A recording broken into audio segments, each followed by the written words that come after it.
Okay, everybody. So today we are going to talk synthesis reactions. And I want to start by pointing out to you, Miss Crane, how do I know a reaction is synthesis? Well, it's something that only makes one product. Okay, now some of these can be a little tricky because when we're looking at the reactants, they can look a little bit like a double replacement reaction. So we have to be a little bit careful on these to make sure that we're really talking about a synthesis reaction and not a double replacement reaction. I'm going to give you some hints on how to figure that out. The things you are going to need in order to accomplish this today. You are going to need the reaction rules that I gave you. If you're in class, they were glued into the back of your notebook. If you're at home, then they're linked in the warm-up. Okay?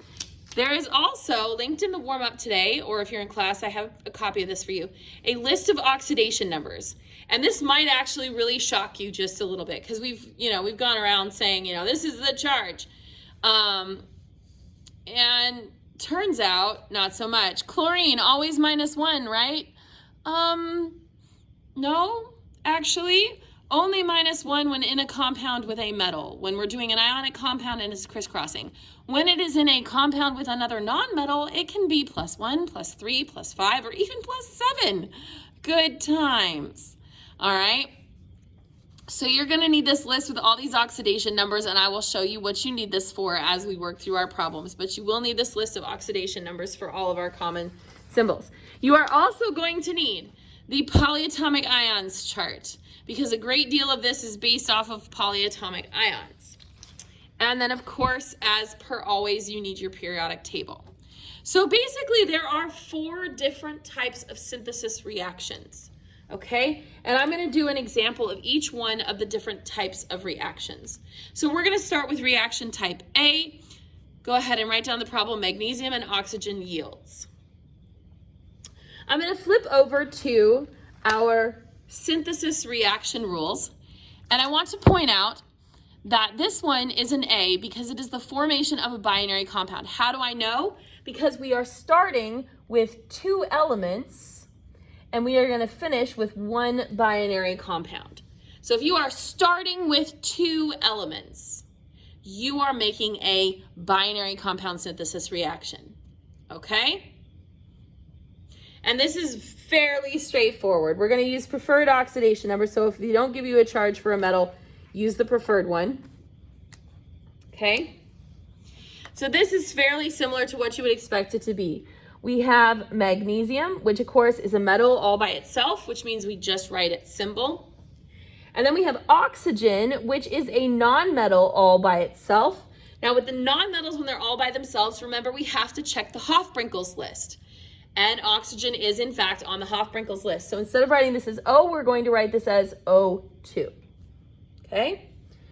Then we are going to hit our yields. And we want to make this into a binary compound. Remember, binary means made of 2. Well, what 2 things? Well, we've only got 2 things. We've got magnesium and oxygen. So we are going to make a compound using magnesium and oxygen. So we need the charge for magnesium and the charge for oxygen off of our periodic table. So for magnesium is a group 2 element, so their charge is always 2+. Oxygen is over here in group 16, so it's always got a charge of 2- in an ionic compound. And you'll notice that because these are equal, we have no need to crisscross this because it's already equal out charge. All right? We do, however, have to balance our equation because this is not balanced. We have 1 magnesium on the left, 1 magnesium on the right, but then we have 2 oxygen on the left and only 1 on the right. So we're going to need to put a 2 in front of the MgO. That, however, changes the magnesium to 2, so we're going to rectify that over here on the left. Okay? So that is how you do a binary compound, where we take 2 elements and we make a binary compound. The second type, go ahead and write down the reaction. We have water and dinitrogen trioxide. Okay, and if we flip over to our reaction rules, a reaction that involves a non-metallic oxide and water is going to create an oxyacid. Okay, remember an oxyacid is hydrogen and then a polyatomic ion that's a nonmetal and oxygen.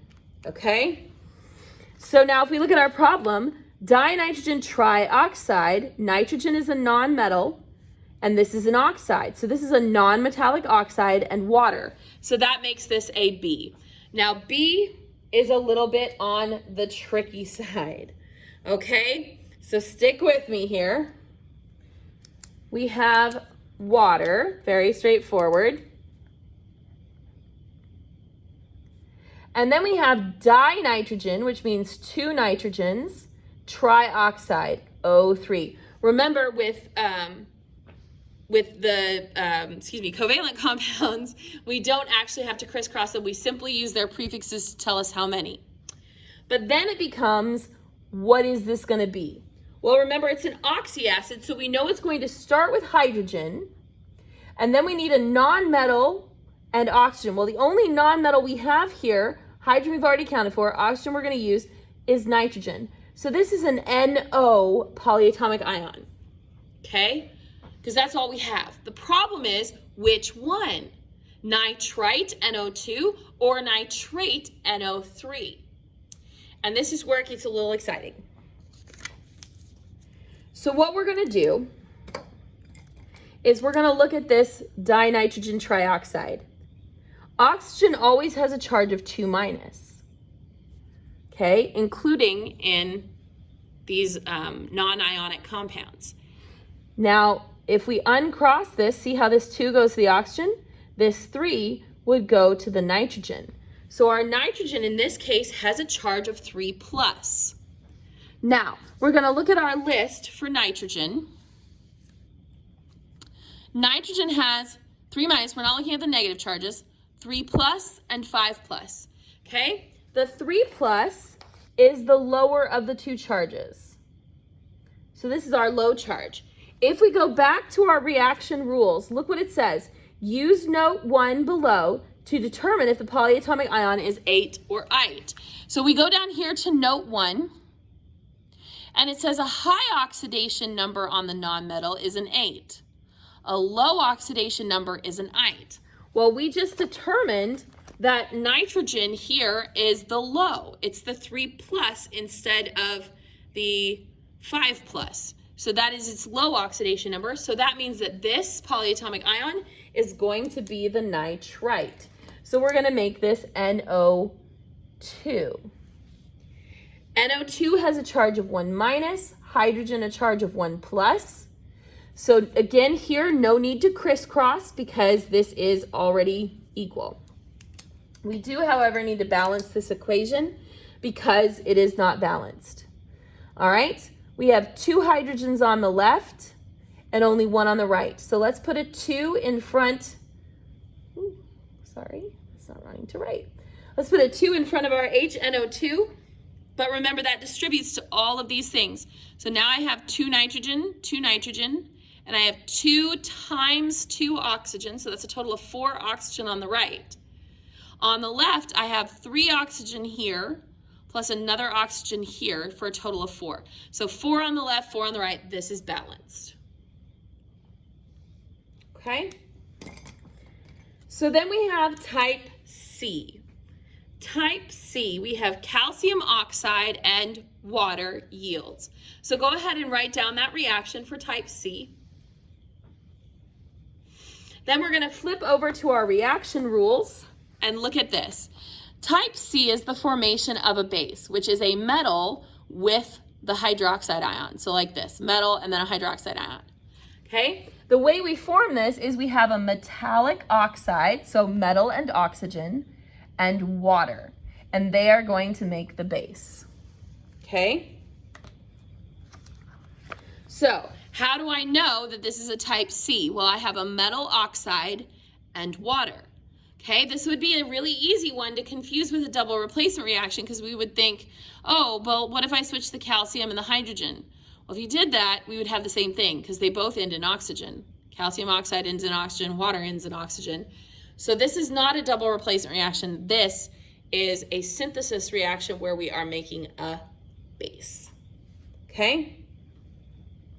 So to do this one, let's write our calcium oxide. We have calcium and oxygen. We need to crisscross our charges. So calcium has a charge of 2 because it's group 2. Oxygen over here in group 16 has a charge of 2 minus. So this one actually does not need to be crisscrossed because the charges are equal. Then we have plus water, and that yields. Okay, so we need metal and the hydroxide ion. So I'm going to go ahead and put the hydroxide ion at the end, and now we need to look at this. We only have one metal, and that is the calcium. So we're going to do calcium as our metal. Then we're going to look at our charges and crisscross this. Calcium, we said, had a charge of 2 plus. The hydroxide ion, if we look at our polyatomic ions chart, I can never find it.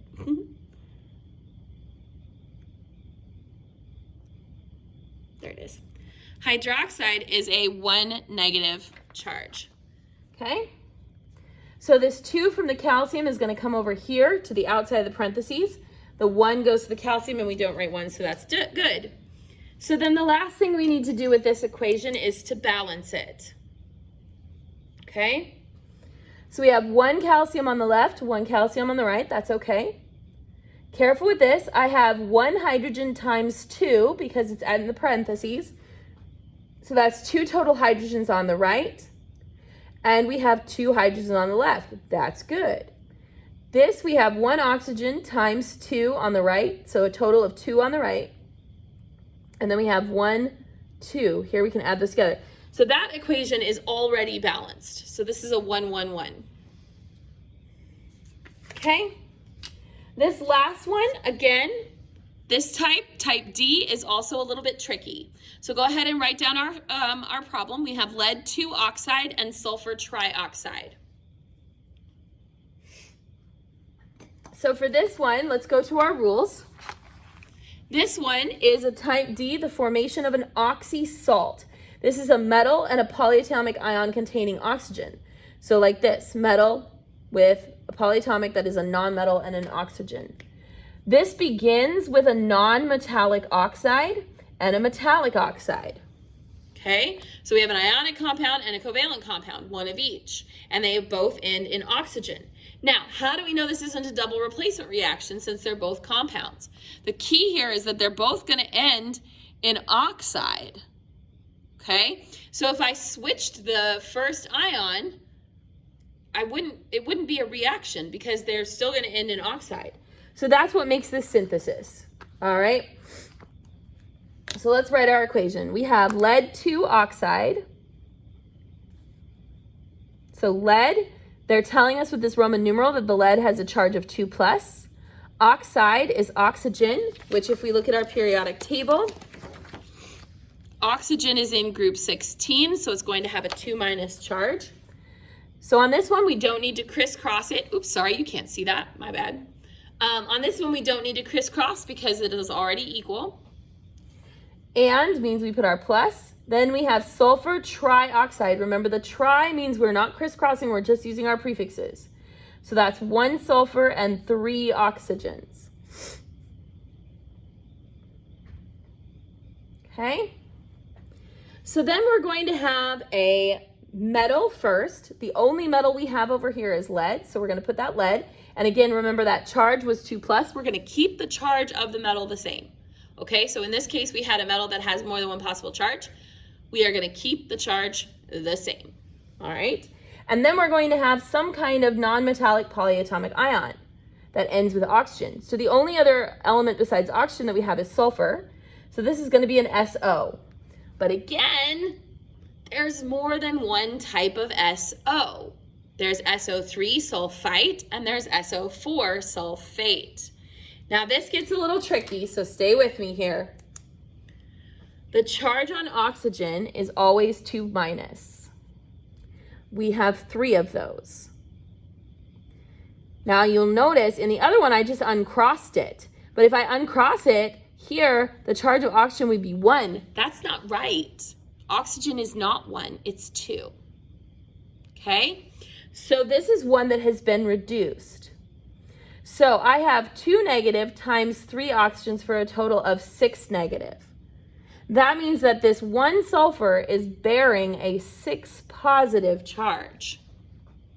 So now if I go over to my list and I look up my sulfur, it has 2 positive charges that it could have, +4 and +6. So we had +6, which in this case is the high oxidation number, okay? This time we have the high one. So let's go back to that little note. It says if your oxidation number is the high oxidation number, you're going to use the 8 polyatomic ion. So for SO, sulfate, that's going to be SO4 with a 2- charge.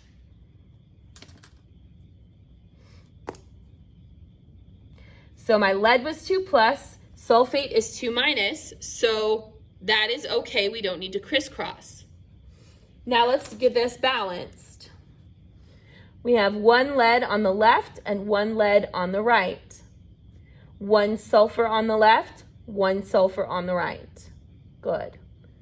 4 oxygens on the left, 3 here plus this one here, and 4 oxygens on the right. So this is also going to be a 1-1-1.